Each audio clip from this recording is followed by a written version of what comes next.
ಚಲಿಸುತ್ತಿದ್ದ ಕಾರಿನಲ್ಲಿ ಬೆಂಕಿ ಕಾಣಿಸಿಕೊಂಡ ಘಟನೆ ದಾವಣಗೆರೆ ತಾಲೂಕಿನ ಹುಣಸೇಕಟ್ಟೆ ಬಳಿ ನಡೆದಿದೆ.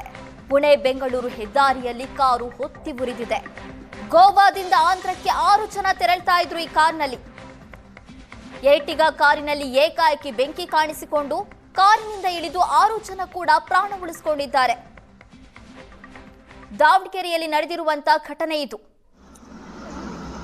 ಏಕಾಏಕಿ ಕಾರಿನಲ್ಲಿ ಬೆಂಕಿ ಕಾಣಿಸಿಕೊಂಡಿದ್ದು ತಕ್ಷಣ ಕಾರಿನಲ್ಲಿ ಪ್ರಯಾಣ ಮಾಡ್ತಾ ಇದ್ದ 6 ಜನ ಕೂಡ ಕಾರಿನಿಂದ ಇಳಿದು ಪ್ರಾಣ ಉಳಿಸಿಕೊಂಡಿದ್ದಾರೆ. ಗೋವಾದಿಂದ ಆಂಧ್ರಕ್ಕೆ ತೆರಳ್ತಾ ಇದ್ದಂತವರು. ಎರ್ಟಿಗಾ ಕಾರ್ನಲ್ಲಿ ಏಕಾಏಕಿ ಬೆಂಕಿ ಕಾಣಿಸಿಕೊಂಡಿದೆ. ಈ ಘಟನೆಗೆ ಕಾರಣ ಏನು ಅನ್ನುವಂಥದ್ದು ಇನ್ನೂ ತಿಳಿದು ಬಂದಿಲ್ಲ. ನಾವು ದೃಶ್ಯದಲ್ಲಿ ಕೂಡ ಗಮನಿಸ್ತಾ ಇದ್ದೀವಿ. ಕಾರು ಹೊತ್ತಿ ಉರಿದಿದೆ. ಕಾರಿನಲ್ಲಿದ್ದ 6 ಜನ ಕೂಡ ಸೇಫ್ ಆಗಿದ್ದಾರೆ. ದಾವಣಗೆರೆ ತಾಲೂಕಿನ ಹುಣಸೇಕಟ್ಟೆ ಬಳಿ ನಡೆದಿರುವಂತಹ ಘಟನೆ ಇದು.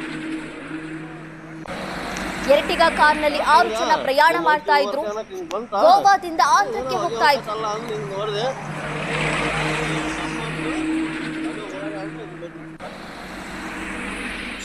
ದಾವಣಗೆರೆ ತಾಲೂಕಿನ ಹುಣಸೇಕಟ್ಟೆ ಬಳಿ ನಡೆದಿದೆ. ಪುಣೆ ಬೆಂಗಳೂರು ಹೆದ್ದಾರಿಯಲ್ಲಿ ಕಾರು ಹೊತ್ತಿ ಉರಿದಿದೆ. ಗೋವಾದಿಂದ ಆಂಧ್ರಕ್ಕೆ 6 ಜನ ತೆರಳ್ತಾ ಇದ್ರು ಈ ಕಾರ್ನಲ್ಲಿ. ಏರ್ಟಿಗಾ ಕಾರಿನಲ್ಲಿ ಏಕಾಏಕಿ ಬೆಂಕಿ ಕಾಣಿಸಿಕೊಂಡು ಕಾರಿನಿಂದ ಇಳಿದು 6 ಜನ ಕೂಡ ಪ್ರಾಣ ಉಳಿಸಿಕೊಂಡಿದ್ದಾರೆ. ದಾವಣಗೆರೆಯಲ್ಲಿ ನಡೆದಿರುವಂತಹ ಘಟನೆ ಇದು. ಏಕಾಏಕಿ ಕಾರಿನಲ್ಲಿ ಬೆಂಕಿ ಕಾಣಿಸಿಕೊಂಡಿದ್ದು ತಕ್ಷಣ ಕಾರಿನಲ್ಲಿ ಪ್ರಯಾಣ ಮಾಡ್ತಾ ಇದ್ದ 6 ಜನ ಕೂಡ ಕಾರಿನಿಂದ ಇಳಿದು ಪ್ರಾಣ ಉಳಿಸಿಕೊಂಡಿದ್ದಾರೆ. ಗೋವಾದಿಂದ ಆಂಧ್ರಕ್ಕೆ ತೆರಳ್ತಾ ಇದ್ದಂತವರು. ಎರ್ಟಿಗಾ ಕಾರ್ನಲ್ಲಿ ಏಕಾಏಕಿ ಬೆಂಕಿ ಕಾಣಿಸಿಕೊಂಡಿದೆ. ಈ ಘಟನೆಗೆ ಕಾರಣ ಏನು ಅನ್ನುವಂಥದ್ದು ಇನ್ನೂ ತಿಳಿದು ಬಂದಿಲ್ಲ. ನಾವು ದೃಶ್ಯದಲ್ಲಿ ಕೂಡ ಗಮನಿಸ್ತಾ ಇದ್ದೀವಿ. ಕಾರು ಹೊತ್ತಿ ಉರಿದಿದೆ. ಕಾರಿನಲ್ಲಿದ್ದ 6 ಜನ ಕೂಡ ಸೇಫ್ ಆಗಿದ್ದಾರೆ. ದಾವಣಗೆರೆ ತಾಲೂಕಿನ ಹುಣಸೇಕಟ್ಟೆ ಬಳಿ ನಡೆದಿರುವಂತಹ ಘಟನೆ ಇದು.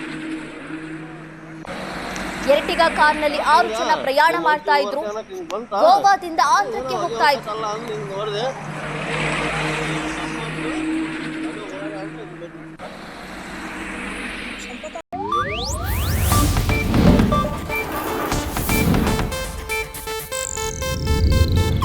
ಇದು ಏಷ್ಯಾನೆಟ್ ನ್ಯೂಸ್ ನೆಟ್ವರ್ಕ್ ಪ್ರಸ್ತುತಿ.